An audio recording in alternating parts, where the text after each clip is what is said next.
Hello friends, educational গার্ডেনে তোমাদের সকলকে ওয়েলকাম।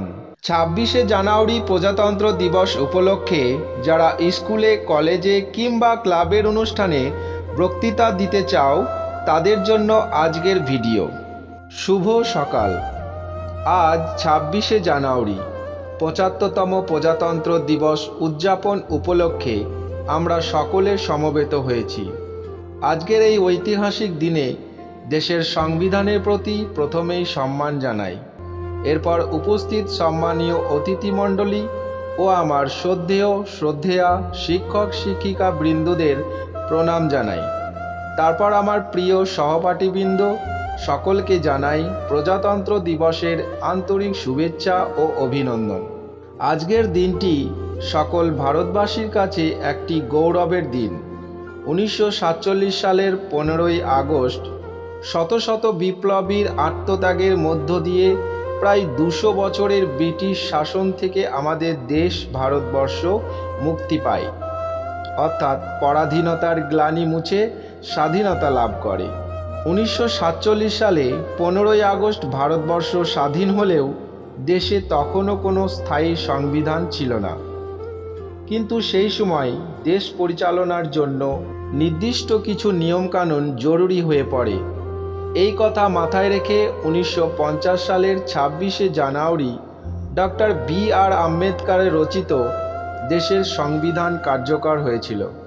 সেই দিন থেকে প্রতি বছর দেশের সংবিধানের প্রতি সম্মান জানাতে 26শে জানুয়ারি প্রজাতন্ত্র বা সাধারণতন্ত্র দিবস হিসাবে পালিত হয়।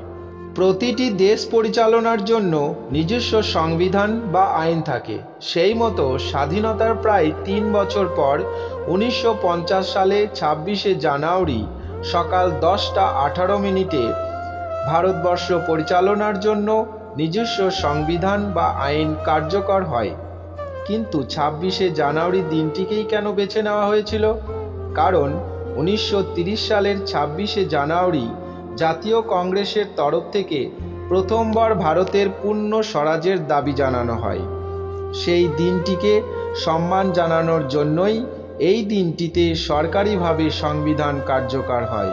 ভারতবর্ষ একটি সার্বভৌম, ধর্মনিরপেক্ষ এবং গণতান্ত্রিক দেশ হিসাবে মান্যতা পায়। ভারতবর্ষ একটি সার্বভৌম, ধর্মনিরপেক্ষ এবং গণতান্ত্রিক দেশ হিসাবে মান্যতা পায়। ভারতীয় সংবিধান অনুযায়ী জাতি, ধর্ম, বর্ণ নির্বিশেষে সমস্ত নাগরিকদের জন্য সম অধিকারের উল্লেখ রয়েছে। স্বাধীনতা দিবসের দিন দেশের প্রধানমন্ত্রী যেমন দেশের জাতীয় পতাকা উত্তোলন করেন, তেমনি প্রজাতন্ত্র দিবসের দিন দেশের রাষ্ট্রপতি দেশের জাতীয় পতাকা উত্তোলন করেন।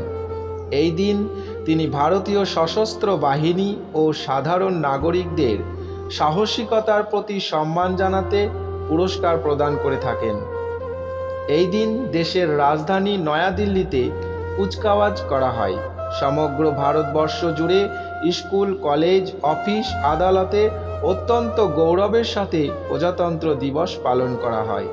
এই দিনে আমাদের ঐক্য, সম্প্রীতি ও সাম্যের বার্তা দেয়। কিন্তু বর্তমানে পারিপার্শ্বিক হিংসা, দ্বন্দ্ব ও রাজনৈতিক দলাদলির কারণে ঐক্য, সম্প্রীতি তলানিতে। তাই আমরা যদি সংবিধানের কথা মেনে সমস্ত রকম হিংসা, দ্বন্দ্ব ভুলে জাতি, ধর্ম, লিঙ্গ নির্বিশেষে সার্বভৌমত্ব, ভ্রাতৃত্ববোধ, ন্যায়পরায়ণতা জাগিয়ে তুলতে পারি, তবেই আজকের দিনটি প্রজাতন্ত্র দিবস হিসাবে উদযাপন করা সার্থক হবে। সবশেষে বলি, সমগ্র ভারতবর্ষের প্রতিটি নাগরিককে প্রতিজ্ঞাবদ্ধ হতে হবে দেশের সংবিধানকে মান্যতা দিয়ে আইন মেনে চলার। ধন্যবাদ। জয় হিন্দ। বন্দে মাতরম।